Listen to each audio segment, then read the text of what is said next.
So I wanted to show y'all, this is 1 week's worth of stockpiling. And as you can see, I've used the old ragu jars and my old jelly jars and some of my old canning jars with the canning lids. And I've got my peas, I've got my lentils, I've got my macaroni, my rotini.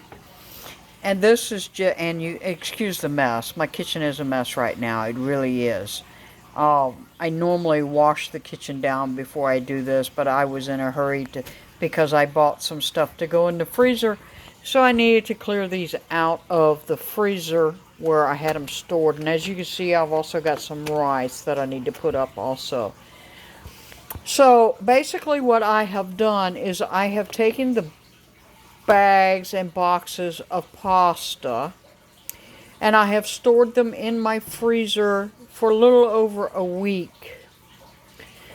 And now I've put them all in jars, and now the only thing I have left is in each jar I'm going to take a little bit of this rice, okay, and in a little piece of a coffee filter, put that in there. That helps absorb any moisture in the jar.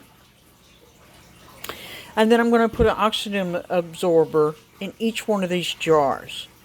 Now, the bigger jars I'll probably put 2 because I have the smaller oxygen absorbers. So I will probably put 2. I go by what I have on hand at the time. And sometimes you just don't have the big, huge oxygen absorbers that you want. See, now I've got my oxygen absorbers. I store them in a jar with a lid, of course, and you can see the lid is sealed. There's no popping there. See, that lid is sealed. So I've got my oxygen absorber, and I don't know, honestly, I don't know what size these are, but I normally put 2 of these in the big jars and 1 in the smaller jars. I mean, these smaller pint jars, I'll put 1, and I'll put 1 in the half pints. And that will seal it pretty well. I mean, it seals it pretty well. And then on the top or on a label, because I do have labels, I will put on the date that I stored it. Now, you store it this way that I'm describing. Normally, all of this, if you store it that way, will last you a good while. By a good while, I mean, I know if the dry goods are properly stored like this, they can last up to 25 years. But that being said, you don't want to eat old dried food. You want to rotate this out. I normally only keep it for about a year before it gets rotated into my regular stock and I use it. So this for me, this amount of pasta is probably about 6 months for me because I'll use maybe half of a jar with my spaghetti, and that half a jar will last me a week. So it just, because I like a lot of sauce in my spaghetti. It's just my preference. Okay, so I don't like a lot of noodles. I like a lot of sauce. And sometimes I don't use these elbow noodles. I sometimes will use actual spaghetti noodles. And the spaghetti noodles, I normally just keep those in the freezer. So I know that's a little strange, but I just keep them in the freezer until I need to use them. So these actually go in my stock, and I will pull these out for, sometimes I like my spaghetti with them, and sometimes I like the rotini, the different colored, and sometimes I like to make macaroni salad with them. So it just all depends on what I'm making, what I will pull out.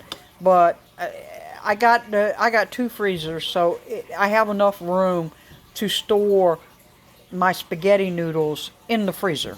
So they get stored in the freezer, and I've never had a problem with that. I also store my non-fat dry milk that's in little packages. I store those in the freezer too. So everything kind of rotates through one of my two freezers as far as my dry goods go. Now my rice, this little rice I got specifically to put in these jars. So like I said, I'll take a little bit of this rice with a coffee filter and I'll put it into a coffee filter so it kind of acts like silica in the canning jar.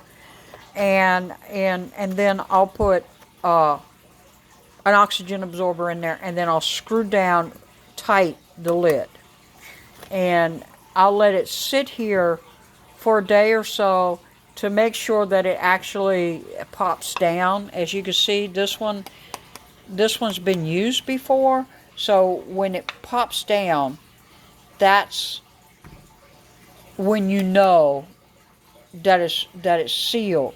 And what I'll normally do is I'll unscrew the ring a little bit and then test it to see if it stays popped down.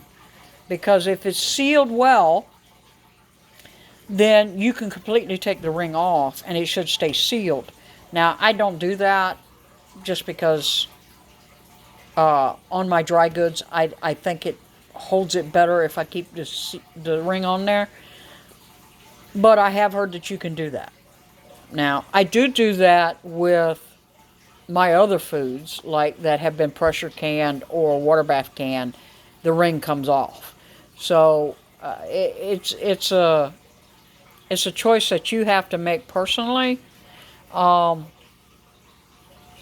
just like to keep the ring on it, make sure it's pressed down, so I have no chance of it ever going bad on me. Okay, and what I do is, as you can see, this is an old ring, so I'll use the old rings that I don't think are good enough to reuse for pressure canning or for water bath canning. So I'll use the old rings just to store my dry goods, and that's what they're for. Just the same with the lids. I'll reuse my lids for my dry goods. I will not reuse my lids for pressure canning or water bath canning.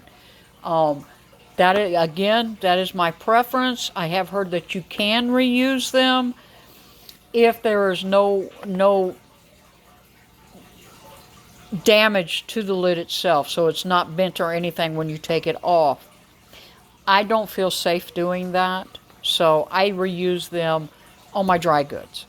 So like my flours and my sugars and things of that nature. Now, a word to the wise. With sugar specifically, you do not want to put an oxygen absorber in with sugar. I'll say that again. You do not want to put an oxygen absorber in with your sugar. If you have brown sugar will only last a year on the shelf. Okay? You do not want to put an oxygen absorber in with your sugar, or you will have a brick of sugar. And you will never get it out of the jar. You will end up throwing the jar away. Don't ask me how I know that. Okay? So, yes, you do not want to put an oxygen absorber in with your sugar. You do want to put something like what I said. I take a little bit of rice, and I put the rice in like a coffee filter, and I twist it up really tight so that the rice isn't going to come out of the coffee filter, and I put that in with my dry goods, and in my flour, in my sugar. This keeps the moisture away from your dry food product. It's the same thing they do when you get jerky in the store. It has this little silica packet in there. It does the same thing. It's just to keep the moisture out of the product.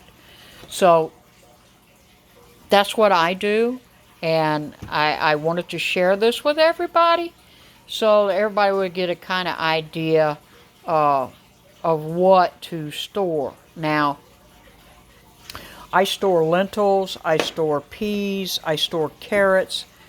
I store elbow macaroni, rotini, okay, flour, sugar, pinto beans, green beans, dehydrated vegetables. So I take frozen vegetables that I buy in the store. It's already been processed. It's already been cooked. Basically, the only thing you're doing with frozen vegetables is you're reheating them. Okay? So I take frozen vegetables and I dehydrate them. Okay? And then I store them in a jar like this. And I have never had a problem. I normally rotate that stock out every 6 months to a year. So you need to get used to rotating the stock. Okay? Now here's a good example. See, I got here is my cereal. And you can see the oxygen absorbers in my cereal. This cereal is a year old and it's still good. It is not stale. Okay? And as you can see, the top is popping. You see, I don't know if you can hear that, but the top is popping. So this I just opened up yesterday, so I will end up eating this up in the morning. Okay, so I like my Cocoa Puffs. Okay, so that's why that's out here. So I have already broke the seal on this. Okay, so yeah, that's what I wanted to share. You can store cereal like that, but like I said, I'm kind of pushing it at a year on the cereal. It's not bad, but it does taste kind of old. So I would recommend on cereal like that, maybe 6 months. You know, if you keep cereal. I mean, a lot of people just go with oats and wheat, make their own grits and their own oatmeal and stuff like that. You can do that too. Okay. But anything with high sugar content, normally you need to use it pretty quickly. So you want to store you want to store the ingredients for that instead of actually storing the actual product. So this was a test for me, and I have since found, you know, this I'm just eating it up now because I'm not going to do it again.